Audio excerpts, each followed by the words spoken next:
बिस्मिल्लाहिर्रहमानिर्रहीम। आज का लेक्चर ओ लेवल की थर्ड बोर्ड D3 के ऊपर है। इसकी एक्सरसाइज 5C को सॉल्व कर रहे हैं। आज के लेक्चर में एक्सरसाइज 5C का क्वेश्चन नंबर 20 शामिल है।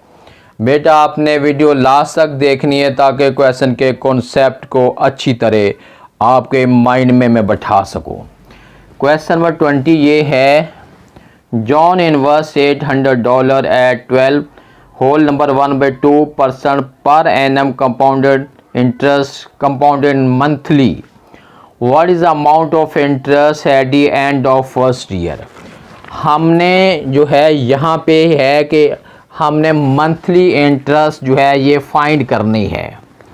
सबसे पहला काम तो हमने ये करना है कि क्वेश्चन का डाटा राइट करते हैं। प्रिंसिपल जो है वो है $800 है। उसके बाद जो रेट ऑफ इंटरेस्ट R जो है वो 12 ओवर होल नंबर परसेंट है। इसको हम यूँ भी राइट कर सकते हैं 12.5% है। पर परसेंट जो है पर एनम है, ये हमारे पास है पर एनम है।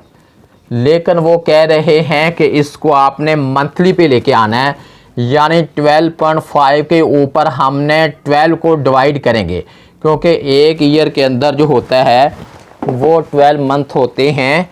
अब इसको हम 12.5 पे 12 को डिवाइड करते हैं तो आंसर निकल आता है 1.04166 है। अब ये जो रेट ऑफ इंटरेस्ट है ये अब मंथली बन गया है। रेट ऑफ इंटरेस्ट ये वाला जो है अब मंथली है। उसके बाद क्वेश्चन का डाटा का what is the amount of interest at the end of first year.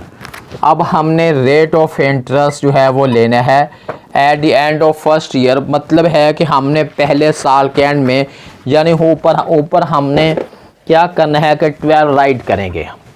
अब फार्मूला हम लगाते हैं। सबसे पहले फार्मूला है कंपाउंड इंटरेस्ट का, A = P 1 + R/100 है, होल n है। अब बेटे यहाँ वैल्यू पुट करनी है। P की वैल्यू हमारे पास है $800 है। 1 प्लस रेट ऑफ इंटरेस्ट है अब 1.04166 है। इसके ओवर में 100 है। एन अब हमारे पास जो है 12 लिखना है, क्योंकि उन्होंने मंथली पूछा है।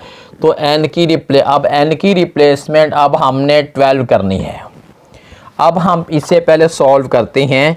इस वैल्यू के ऊपर जब 100 को हमने डिवाइड करना है, डिवाइड करने के बाद 1 इसमें ऐड करना है, तो ये बन जाएगा हमारे पास है 800 इंटू बन गया है 1.0104166 है और होल पार्ट 12 है। उसके बाद अब हमने फर्दर सॉल्व करना है। A = ये 800 है इंटू, अब हम इसकी पार लेते हैं, इसकी पार 12 है। करने के बाद ये हमारे पास बन गया 1.132416 है। इसी वैल्यू को अब हम 800 से मल्टीप्लाई करते हैं तो ये बन गया है 905.993। ये हमारे पास बन गई है अमाउंट। हमने लेनी क्या है, हमारा क्वेश्चन मार्क क्या है, क्वेश्चन मार्क इंटरेस्ट पे है। अब फार्मूला है A = P + I होता है। अगर हमने इंटरेस्ट लेनी हो तो फिर होता है A - P, यानी I = होता है A - P। अब A अमाउंट निकली है 905.93 है। इसमें हमने P को सब्ट्रैक्ट करना है। P की वैल्यू जो है वो $800 है। अब इसमें हम सब्ट्रैक्ट कर रहे हैं 100 को। आंसर बन गया हमारे पास $105.93। ये हमारे पास जो है इंटरेस्ट निकली है।